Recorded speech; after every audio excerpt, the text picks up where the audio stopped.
Alright, checking out this BurgerTime schematic. This is a different schematic that looks a little bit clearer. Okay. Remember how we were doing the coin and it didn't look like any of those things were being sampled for the coin input?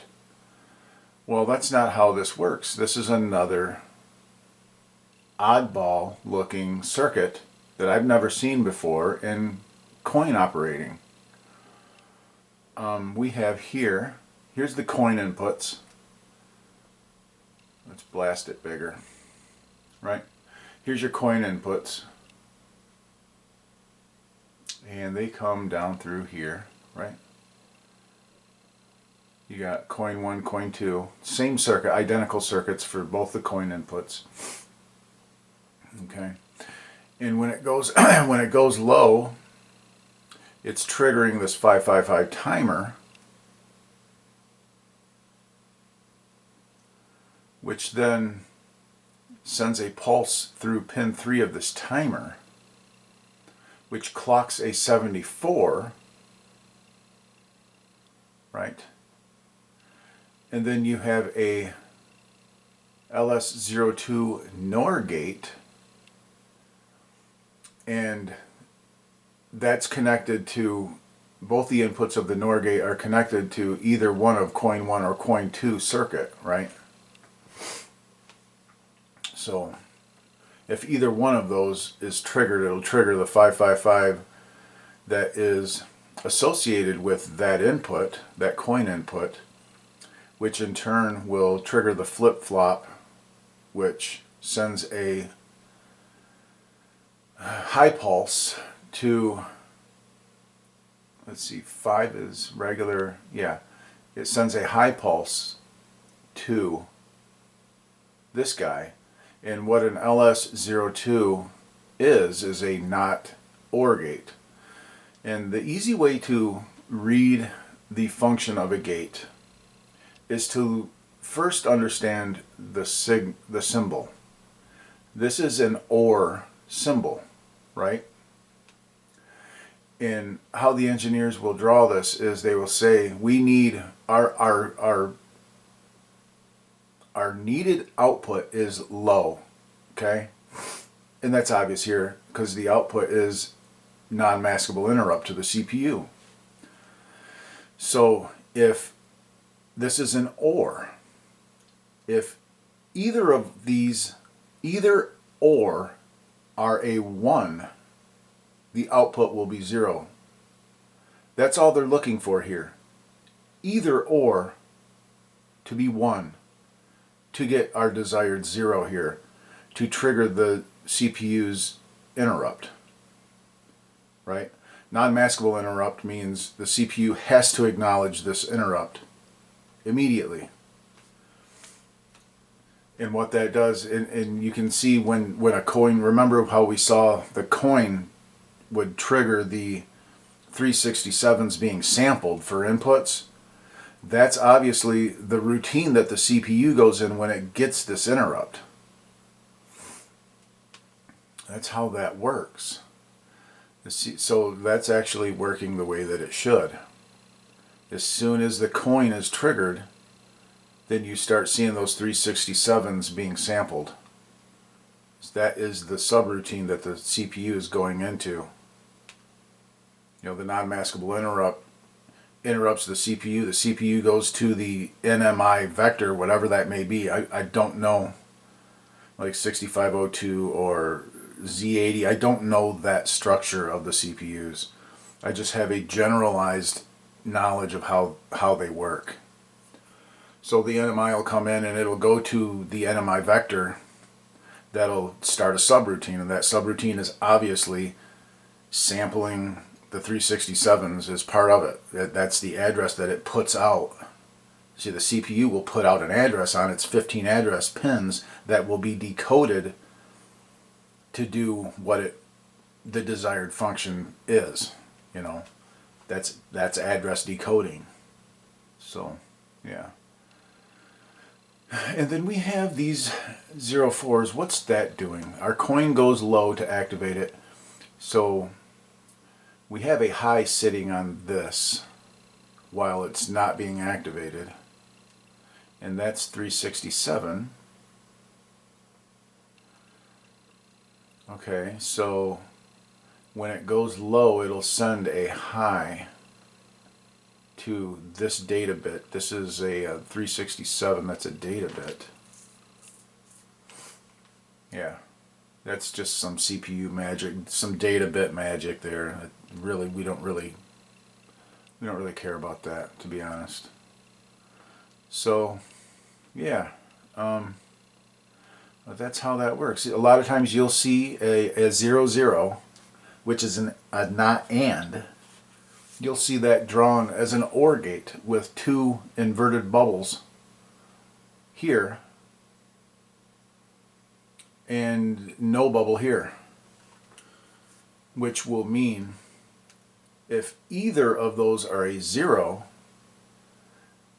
like the desired output the engineers are looking for is a 1 for whatever that function will be. If this is, I'm using this as an example, if this is a 0, 0 on a schematic that you see drawn as an OR gate with two inverting bubbles here and no inverting bubble here, that just means the engineers are saying if either of these are a 0, you'll have a 1 output desired. When actually a not AND gate is an AND symbol with a inverter bubble on the output. But it just depends on how they're using the gate in the circuit. You know, you can see it drawn different ways. Yeah, so. And that's how you tell how they're actually wanting to use that gate, is how they draw it. Like here, the desired output is a 0, because that's the NMI with the bar over it, meaning that it's an active low signal. So if either of these are a 1, either or is a 1, you'll have 0. You know, if they're both 1, you'll have 0. If this one's a 1 and this one's a 0, you'll have 0. If this one is a 1 and this one's a 0, you'll have a 0. If either or are a 1. The only way that this is going to be 1 is if these are both 0. You could draw this very gate, this LS02, you could draw this as an AND with two inverter bubbles and no inverter bubble here. If you were using that gate with the desired output to be a 1, that's how you would draw it. Because you want both, they have to be a 0, they both have to be 0s to get a 1 with that LS02. So, yeah. Just depends on how you see it, how they're using it. But yeah, so that, okay, I've got that out of my head now, where I'm not worried. It's not a CPU issue. The CPU thing is doing what it should be doing. As far as I'm seeing, that's not an issue. So let's get back to what we were doing and see what our plan of attack is. What did we look at? Where are we? Let me go down, up. We looked at this guy, I believe. Yeah, this is where we were. We didn't have, and that might be part of, see, I don't know. Remember, we were looking at this 138 that was outputting the signal to, I think it was right here, to clock that 374, and that is driven by address, and you have some signals here that are input signals, right? Yeah, you got some input signals right here that are enable signals, And they are as follows: G2A, G2B, G1. G1 has to be high, and these two are low active. So you have 0, 0, 1 to enable. And then you have all your outputs. This is your select address. And this is an output. And this thing, I don't remember if it was doing anything or what. So I want to focus a little bit on this guy. This is an address driven enable. This thing is. It's a basically a software driven thing because it's got address bits. Buffered address 12, 13, and 14. It's upper address bits that are enabling or selecting. And what is enabling? Enable comes from an LS00. It's address 15. And whatever that is. I don't know what this signal is. Address 7. Address bit 7. Address DSC. I don't know what that is. Anyway, that's one of the that's one of the low enables. The other low enable right here comes from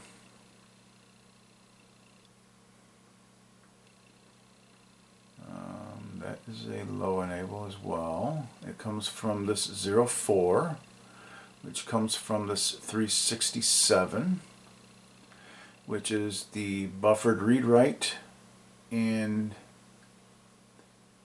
that is a clocking signal. Is that 802 or is that theta 2? I don't know. Address 9. No, it looks like it might be address 9. I don't know how. It's hard to understand how this is being written, to be honest. B9A9, or is that the?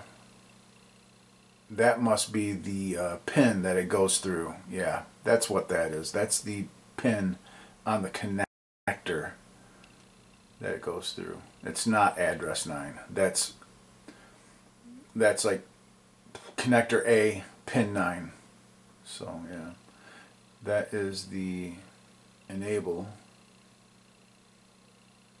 Pin 14 that on a 367 is not the enable. 15 is the enable. 14 is an input out to 13. That's 6A, 6Y. Okay, and then that was one of those enables to that chip right here. The other one, our high enable, comes right here, pin 6, which is high enable right here as well. And 138 high enable right there as well. And that comes from this 367. That's the same one I was just looking at. Oh yeah, that 367 has both of those signals. This is one of the lows, this is one of the highs. So that's some circuitry that we can definitely look at just to make sure that it's all working properly, because that is kind of a question that I have right now, is why was that 374 right here not being clocked at all? You know, this is where that signal's coming from to clock this, and this is kind of all of the bits that get added in and make this M address for that one, the mapping ROM and all of that to address those background ROMs. Let's finish looking at this little board and this circuitry, and then we can move on to the other board. It's just process of elimination. It's tedious, guys. That's why I'm 3 to 4 months backlogged, is this kind of stuff right here. It is just days of looking into stuff. So, Sometimes you get lucky and you find something right away. Other times, not so much, you know, so yeah. All right, well, let's get out to it and do some more poking around this thing. Make it give up its secrets. Let's do that. All right, guys. When I last left off, we were looking at schematic on the coin circuit. And I did go out and I analyzed the 138 that I was in question. And it was actually fine. I analyzed all of the 138s that were on that board. There was a couple. And they were fine. So that board looks to be good to go. So we're moving on to the second board. And I wanted to start right here with this, what is called the map address bus. The map address bus. Whenever you see map RAM, think of that as the screen, the whole screen, you know, all of the data, all of the pixel data, the map, you know.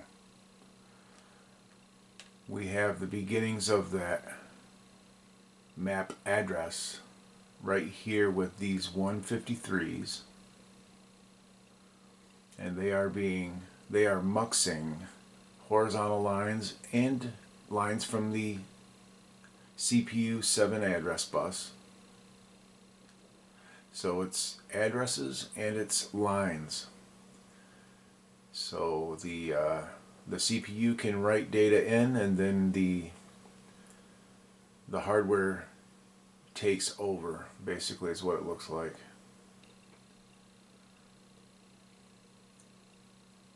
You know, the CPU gets to have access to the map RAM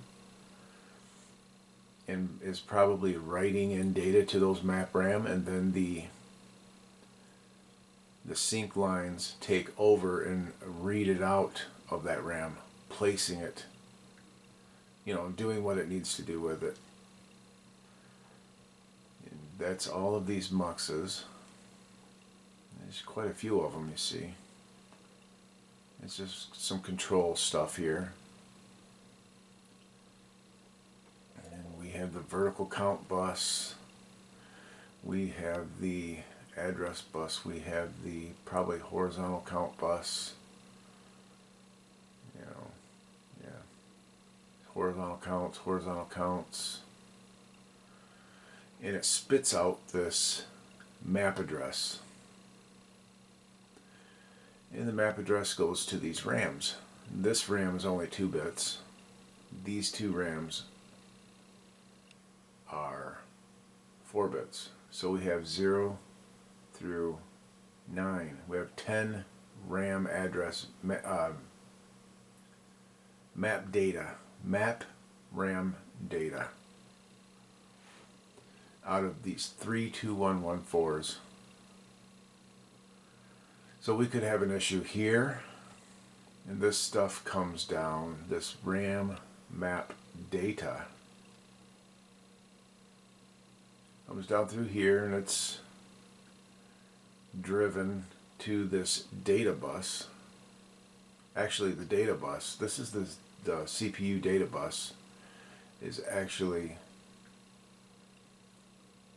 driven through here with the CPU. When the CPU writes into that RAM, this is where it comes from. Yeah, that's the data path into from the RAM, I believe, or from the CPU, I would guess. And this is an output, BM, whatever that means. Buffered map RAM data. So this is just a driven bus on this side. You can see this is just a straight shot over. It is always enabled. Same thing here with these. This is just driven onto kind of isolating this from this side. Okay. And now we got latches over here making a video address. Latches making a video address. Video address.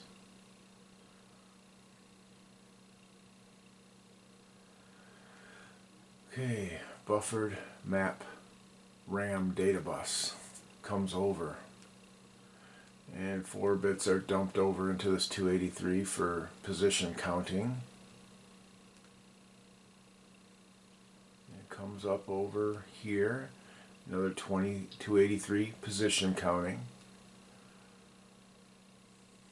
It comes over this map RAM data bus.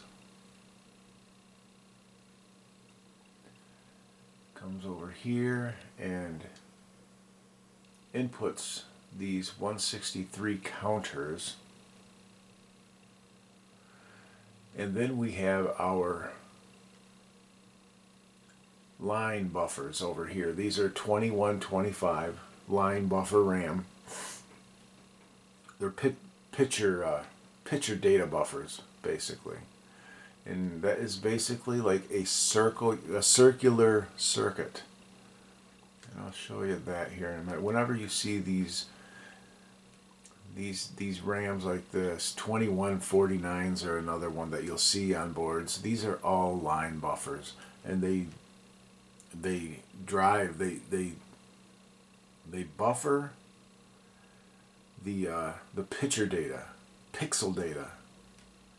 You know, it's just kind of really some video hardware. Come on, some video magic. You know, I don't know the exact need for them to do that, just to maybe sync up the video. I don't know exactly why, but you'll see you have these counters. This map RAM data is dumped into these counters, and it puts out a count, which is basically just driven through these 86s unless it's inverted. So you have an inverter here. Like if we're inverting the video, this is going to be a low on here. These are both high, meaning the invert is not high. A low, actually, this should be low all the time, actually, if this is normal. Because if these are both high, then you'll have a low here, and this is just going to buffer and drive these out. They both have to be 1 for this to be 0. If this goes 0, this blank 2 goes 0, then this will go high.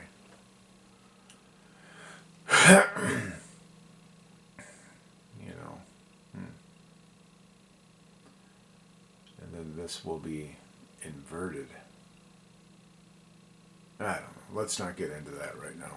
I don't want to hurt my brain thinking about what's going on there. All I'm really concerned right now is this circuit with these buffer drivers. You get these counts that come out of here, and they are driven through here, and they address these guys. This is the line buffer address bus. Address pixel, address P, AP, I don't know what that means, but it's all of the picture data is buffered through here, through these 3 guys.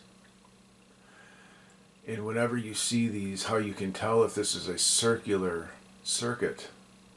And what I mean by circular is this is being addressed and it's being written to and then read out immediately.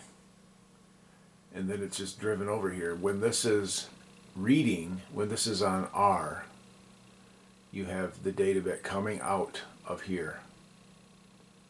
So when this is R, this line is high. So this is selecting 1, B, if you will. It's selecting B. So when it's reading, this line is being muxed through, and it is coming over back into here. And it's also coming down and being latched out here to the rest of the picture circuitry. Now, why exactly is this looped back around into here? I don't really know that. It's just the way that you'll see it though. And when this is writing into here, then whatever is on here is being written into the address applied. And this will be selecting 0, so it's selecting what is coming from, oops, what did I do? Yeah, it'll be writing what's coming from this circuitry down here. All of this picture circuitry basically. Yeah, that goes through and out. And this read-write signal, which is also controlling this mux, it's controlling all of these guys. It is also what is clocking the count.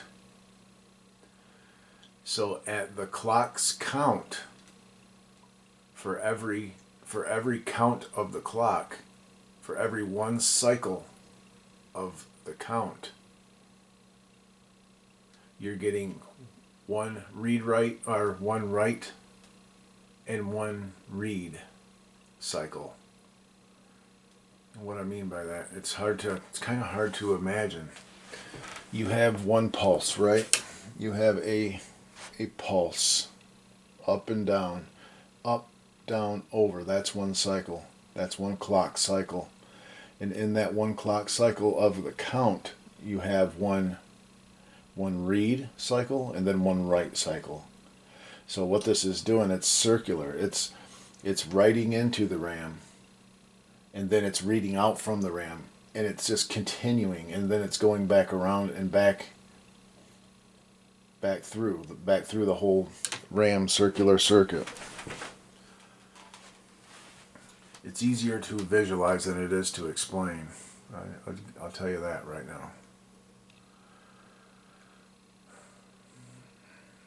Yeah. So what we can do, these are pretty easy to test with an analyzer. These guys right here, these 2125s, you can just hook up to all of the addresses, and the addresses are going to be like a count because they come from the counters. So it's going to count like 1, 2, 3, 4, 5. Maybe it'll load then 1, 2, 3, 4, 5, 0, 1, 2, 3, 4. Maybe it loads 3, 3, 4, 5. You know, it's going to look. It's going to have a pattern when you look at the count. And then you'll see at that address, you'll see a 1 or a 0 written into that address, and then you'll see that same 1 or 0 read right out.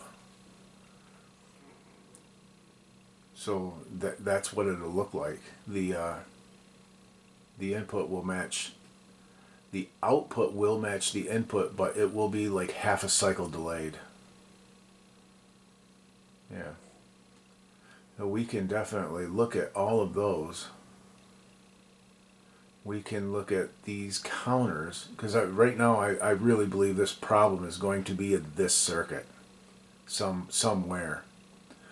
This line, because you know we have uniform lines across the screen. So I think that we have line issues.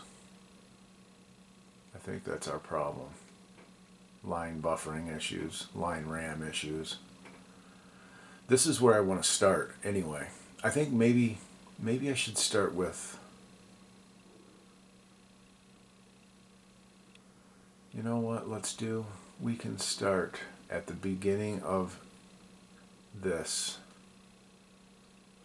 right here, where all of these counts come in. I know that my sync counts are right because we have sync, and we don't have like columns, like 4 columns of the top quarter of the screen, you know, doubled onto each other or 4 times onto each other. So I know I know that the sync is good. So this is a good place to start because I know my addressing is good because the program's running. So I'm confident that the CPU 7 is doing what it's supposed to do. I know our sync is good because we have a stable picture that looks right. It's just got lines through it. So I think this is a good place to start, is with these muxes. We can look at all of these map address muxes, and that's an easy analyze. That's easy to analyze too. So yeah, we can look at all of that, and then we can move on from there. I'm going to not look at these 2114s right away because I really think that our problem is in the buffering. The line buffering is really where I think the problem is. But let's start at the beginning of the map RAM data bus. That comes, it comes from over here. It comes from these 153s because they make the RAM address, and then the RAM data bus comes from these guys. So let's make sure that this is getting addressed properly. The map RAM address. I want to make sure that these guys are being addressed properly. And then we're going to move over here. That's the plan of attack that I'm taking. So that was a long-winded way of looking around this, but I don't know, hopefully you got a little bit more of an understanding of how this system works when you see these 1-bit, or sometimes you see the 2149 4-bit RAMs. They the same purpose. Yeah. So yeah, let's take a look at all of that. Okay, I am all set up to analyze 153s. I got my clip all ready to go. The 153s in question are these 4, 5. 1, 2, 3, 4, 5. So I got this thing together. My camera's going to die, so I got to charge it up. But yeah, those are the 5 that need to be looked at. Okay, I got a little charge into the battery. I have analyzed these 4, and they are fine. 153 muxes. I'm on the last one here, and I will analyze that one with you. See how I have this thing set up and all that. See how I look at muxes, at least 153 muxes. And I do share my configuration files on, they're all loaded up on my Patreon, and when I update one, I update the files. So just so you know, if you're interested. Alright, this is, I always start on the low side, which I call A, right? I call that side A. And I always start triggering, selecting 0. Back to waveform. And I usually look at a few snapshots. It's always enabled. Top line is enable, second line is select, then you have your inputs and your output. The input I have overlaid as binary number so that I can see what is the bit that's being selected and then compare it to the output. So it's always enabled, so you don't have to worry about that top line. But here it's selecting 2, and the 2-bit 012 is a 0. Let me get a pointer.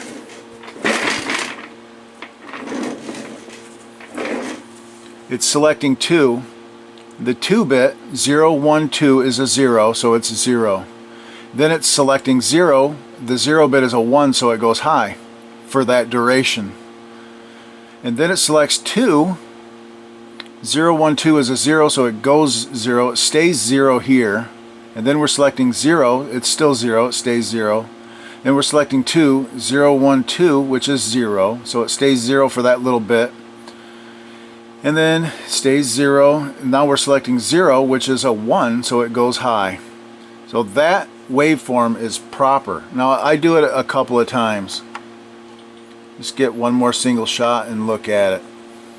Usually within 2 or 3 snapshots, if there's an error, you're going to see it. So here, 0, that's a 1. 2, 0, 1, 2 is a 1, so it's still a 1. 0, 1, 2, still a 1.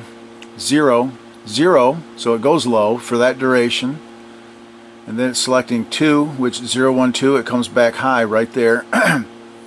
0, 1, 2 stays a 1. 0 is a 1, stays a 1. 2 is a 1, stays a 1. And let's do one more. Okay. 2, 0, 1, 2, 0. Selecting 2, 0. Selecting 0, 1 goes high. Selecting 2, 0, and 0. So it stays low. 0 is 0, stays low. Now we change our trigger.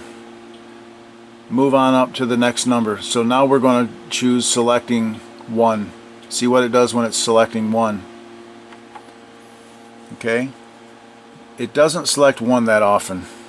But when it does, here's 1. 0, 1 is a 0. Selecting 2, 0, 1, 2, so it goes high. 0 is a 0.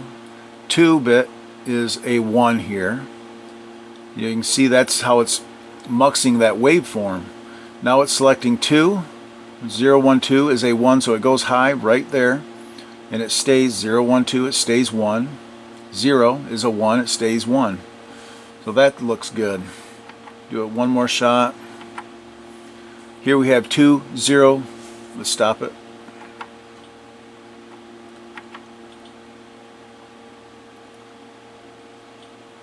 What's going on?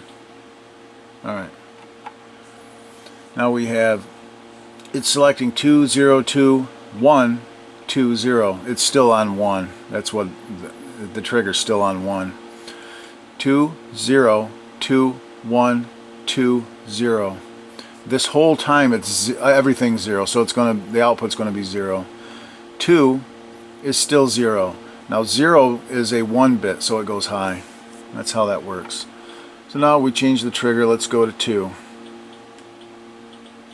Okay, and just quickly looking. 0, 2, 0, 1, 2, 0 is 1, 2, 0, 0, and then 2 is a 0, it stays 0. Selecting 3 is a 0. This must be a, this little bit here must be selecting 2, 0, 1, 2, and it goes high, and then it's selecting 0, which is back to 0. Okay, and then 0 is a 1, 2 is a 1, so it stays a 1 there. And 0, 2, 0, 1, 2, 0, 0. Now let's go to the last. Always look at every bit. When it's selecting 3, make sure it's doing. When it's selecting 2, that's how you analyze these. Just don't look at it without setting a trigger. Trigger on each select. That's the same thing with an LS42. Trigger on each select. There's a 0 through 7 select. Trigger on each one and make sure that it looks right with each select. So here's a 0. It's selecting 3 the whole time, and the third bit is a 0. Here, same thing. And then over here we probably have, it's going to go to a, well, it's going to 2-bit, which is 1, and then 0-bit, which is 1. So that's why that's like that. So that's good for that. 3-bit is 0, 0-bit is 1, 2-bit is 0, 0-bit is 1, 2-bit is 0.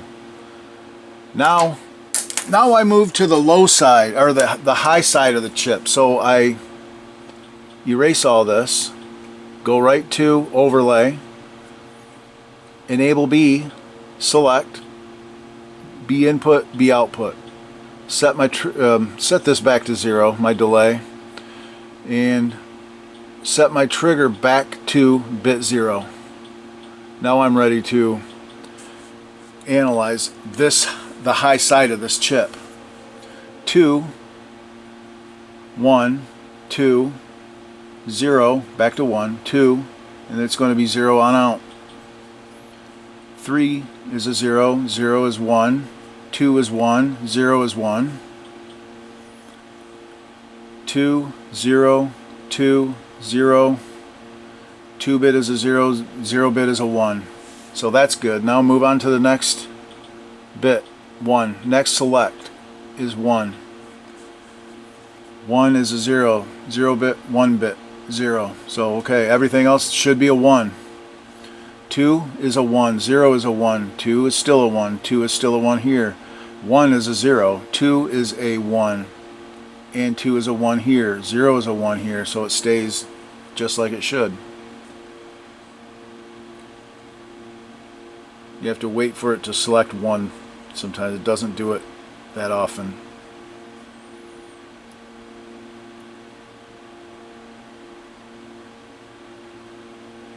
Okay, moving on. Let's trigger on 2.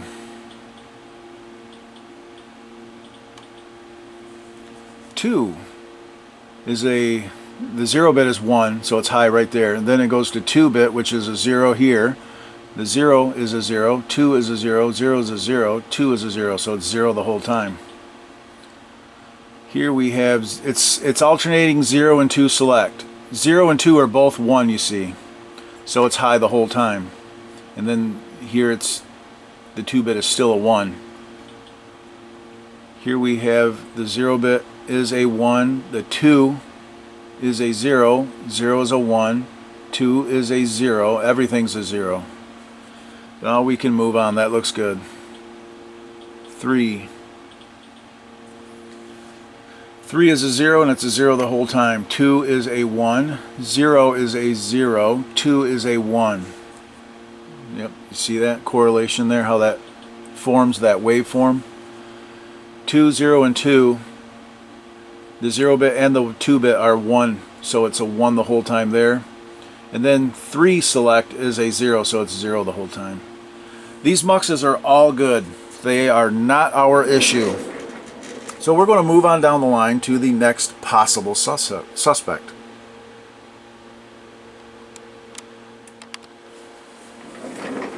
Okay, we're back to some analysis.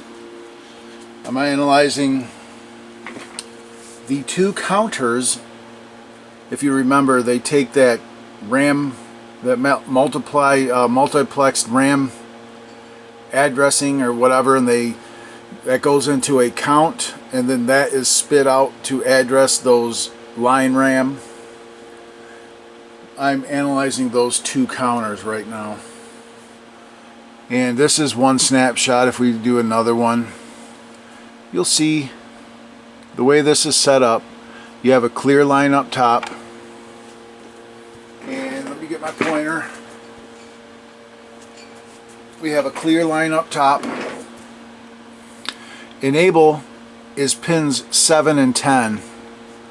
And they both have to be a 1 for this thing to count. So it has to be 3, which in binary 1 1 is 3.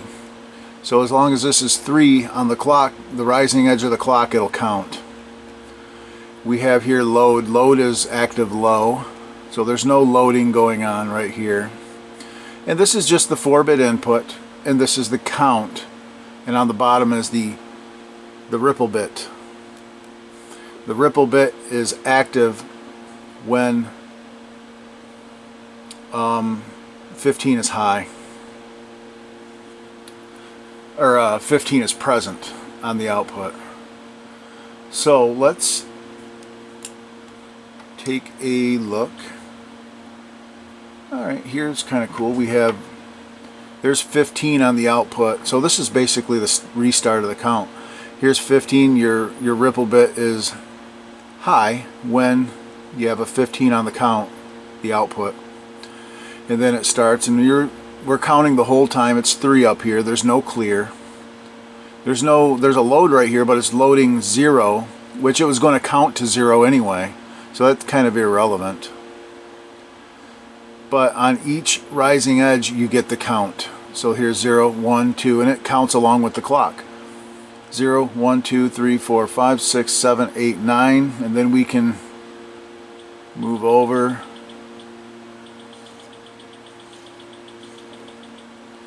to 10, 11, 12, 13, 14, 15, and this bit is active. And then we have a 13 on the input, and right here, while this is load, the load is low on this rising edge right here. When load is low, we get a load of 13 right here. Right at that rising edge you get 13. So then it counts 13, 14, 15 and sends another ripple. So that's actually working exactly the way that it should. 4, 5, 6, 7, 8, 9, 10, 11, 12, 13, 14, 15 and a ripple bit. And then back to 0, 1, 2, 3, 4, 5. And another thing that I like to do, we'll set the delay back to 0. Another thing I like to do is I like to look at different scenarios so we can trigger on, is this thing ever clearing? Let's see if it ever clears. And it does have a clear pulse.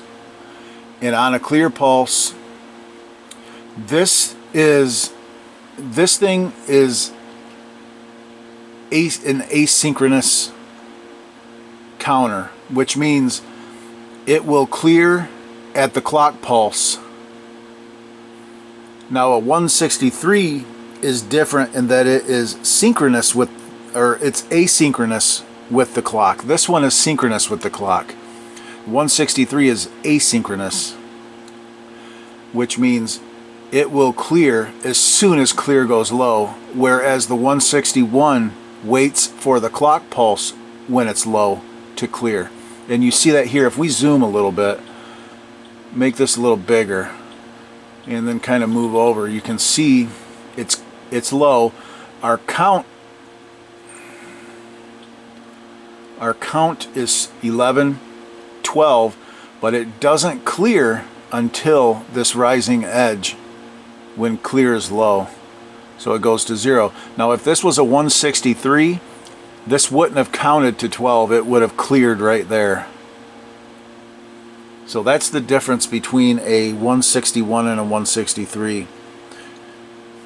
Is 163 will clear with the clear signal and 161 will clear with the clock. So that's actually working the way that it should. So we can go, let's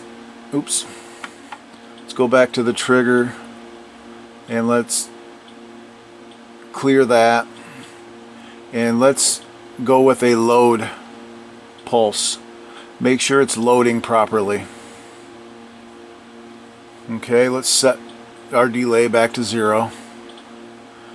And here we have a load pulse, and it will load with the clock. So this rising edge right here is when it will load, but it's loading 0 at the 0 count, so that's kind of irrelevant. Let's get it to where it's actually loading a number. Here we go. It's loading 13 at the rising edge of the clock pulse right there. So at that point it goes from 15 to 13. If you see that. So that's actually working fine. And is there anything else we can look at? Trigger. Let's clear the trigger. Oh, let's go with the enable on, let's say the enable's 0. Now this may never be 0 because one of those may be tied high, right? They may be both tied high. This might be counting constantly, and you can tell by looking at the schematic if that is the case. This is obviously not ever going to be 0, so we'll stop that. Let's go back to the trigger. Let's try 1.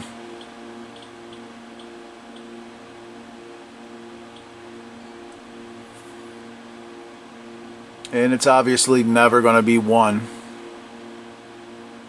My guess is pin 7 and 10 are tied high. But I'm just showing you how I analyze these things. It's more than just looking at it. It's more than just putting it out there and looking at one thing. There's different scenarios that you need to look at. and it's never 2. You can see it's waiting on a trigger. There's no, enable is never a 2. So let's just go back to the trigger and let's clear that. And now it's back. It's always 3. It's always enabled. This thing is always counting. So I'm going to pop it onto the next one in line. Okay. Now you see this one is this is a ripple count. It's the next in line. So pins 10 or maybe that's probably pin 15 is connected to pins 7 and 10.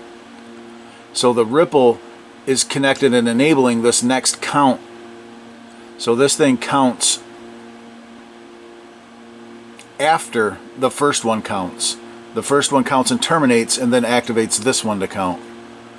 So let's just kind of stop this. And the way that I do these is a little bit different because the enable is so periodic. At the rising edge underneath all of these is when you're going to get your count. So you're going to get your count at every enable. So you have 3 to 4 to 5 to 6 to 7, and you can kind of do that. And then you do have load pulses every now and again.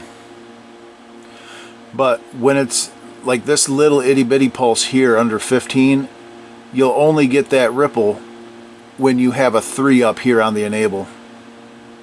So this ripple goes in line with this enable.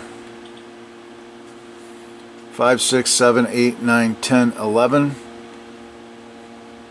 with no load, no clear. We got a bunch of, that's our bunch of clocks. It's going to count at every one of these enables. So that looks good. Let's see. Well, we're not going to be able to go any further over, but no loading. We have a lot of random inputs here, input changing, but there's no loading. So we're not loading anything. It's just 1, 2, 3, 4, 5, 6, 7. A lot of times what I'll do with these, if I want to see a change in a count, I will trigger on, let's say I want to trigger on the output at 0. And I'll do it repetitive, and I can see it, and I can see that part of the count, right? 0, 1, 2, 3. And then maybe I'll jump to trigger on the output being and 4. Okay, now I'm seeing 4, 5, 6, 7, and making sure there's no loading going on, so it's just counting with that enable. If you can see that, if you see what I'm saying here, you have all these enables up here. It's going to count at the rising edge underneath these enables. So that's why you're getting that. See, here we have a load, so we can kind of, let's do a zoom and see what's going on with that. Here we have our enable, and we're counting along. 9, and oh, that's not our count. Here's our count, 15. And with this enable here, with this enable, we get our ripple because it's 15 on our count. And at the enable, we get our ripple. That's how that works. And then that gives us a load pulse, and there's 4 on the input. So at this rising edge, it goes to 4. And then our next count right here is 5. So that is working a-okay. And here, see, we have a lot of other stuff going on here. And we can do a little zoomage, do our delay, and then we can just look at this. Here again, we're loading 4 at that pulse. We got 4 here. We have our ripple here with the enable. That's correct. So let's move over. Here we have another enable, so that's another count. So we go from 4 to 5. Now we can just move over to our next enables. We shouldn't be counting, we shouldn't be doing anything except count. We shouldn't even be counting here. Our input's moving, but our count is not. We shouldn't be counting because there's no enable up here. We're only enabled on 3. So our count stays at 5 even though our input is changing. Now we get a load right here. So at this rising edge we load 3, so it goes from 5 to 3. Then we have it enabled, so it counts from 3 to 4. And then we keep scrolling and we're not doing anything. And now we have a load.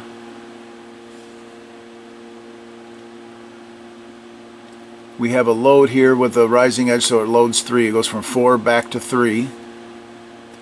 It'll load. It will load without an enable. Enable is only, it's clock enable, it's count enable. So here it loads back to 3 and we have a rising edge, so it goes counts from 3 to 4. And then we continue and we're doing nothing. Our clock is going along, but we have no enable, so we're not counting. It stays 4 the whole time. Now if you've got ripple bits going, like, you know, this would be a bad chip if your ripple is, if you're seeing a ripple count down here randomly, you know that you have a bad chip. But here we have a rising edge with a load of 0, so it goes from 4 to 0 right here. So now we're just 0, and here we have an enable with a load of 0. So actually this is canceling the count. See, if this load wasn't 0, this would have counted up to 1, but because it's a 0, it holds it at 0. And the same thing right here. And the same thing. So this looks like it's fine. Yeah, 3 to 4 at the rising edge. Yeah, so this one's good too. Is there anything else we can look at? We looked at the, no, we're good. We can change this. Let's move up to, let's say 7. Okay. And let's zoom out even more. Okay. Now we're going here. We got 7, 8, 9, 10. Okay, 7, 8, 9, 10 looks good. Now let's just go ahead and move up. Let's say 12. Now we're getting 12, 13, 14, 15, and our ripple should be underneath there, which it is. This is just a little spiky anomalation. That's nothing. I've seen that almost every one of these. Almost every one of these that I encounter has this little nonsense right here that just doesn't, it doesn't matter. They all seem to have that. So, yeah. 15 ripple with the enable, and then we start counting again. There's a load right here. So, yeah. This one's working fine. Okay. We'll move on. Next thing I'm going to do, there's some simple gating stuff, some 86s, if you remember those 86s that drive these signals into the address of the RAM. I just want to make sure the 86s are easy. That's really simple. I'm going to do that with the little scope. And then we will look at the RAMs and make sure the RAMs are working right. And in the interest of keeping these videos a decent length, not too crazily long, I'm going to upload this as part 4, and we will do, we'll continue on part 5 with more analyzing.